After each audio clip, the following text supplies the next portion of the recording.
കേന്ദ്ര സർക്കാരിൻ്റെ ചില തീരുമാനങ്ങൾ, അതായത് സ്വദേശി ഉൽപ്പന്നങ്ങൾ പ്രൊമോട്ട് ചെയ്യാൻ വേണ്ടിയിട്ടുള്ള ചില തീരുമാനങ്ങൾ, അത് ഏറെ അഭിനന്ദനം അർഹിക്കുന്ന കാര്യം തന്നെയാണ്.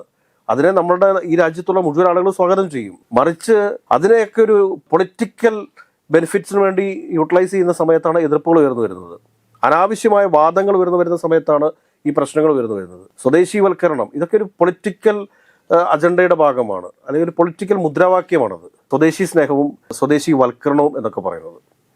ആദ്യം ഭാരതം എന്നുണ്ടായി എന്നും അല്ലെങ്കിൽ ഇന്ത്യ എന്നുണ്ടായി എന്നും അതെങ്ങനെ ഉണ്ടായി എന്നും ഒക്കെ നമ്മൾ പഠിക്കേണ്ടതുണ്ടേ. അതിനുശേഷം വേണം പറയാനായിട്ട്.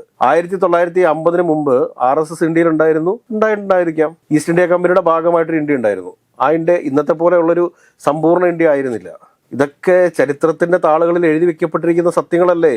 ആ സത്യങ്ങളൊന്നും കാണാതെ ഒരു സുപ്രഭാതത്തിൽ വന്നിട്ട് പറയുകയാണ് സ്വദേശികൾ. ഇതൊക്കെ ഒരു ആളുകളെ ഭിന്നിപ്പിക്കാൻ വേണ്ടിയിട്ടുള്ളൊരു ശ്രമമാണ്. ഭിന്നിപ്പിച്ച് ഭരിക്കുക എന്ന് പറയുന്ന തന്ത്രമുണ്ടല്ലോ.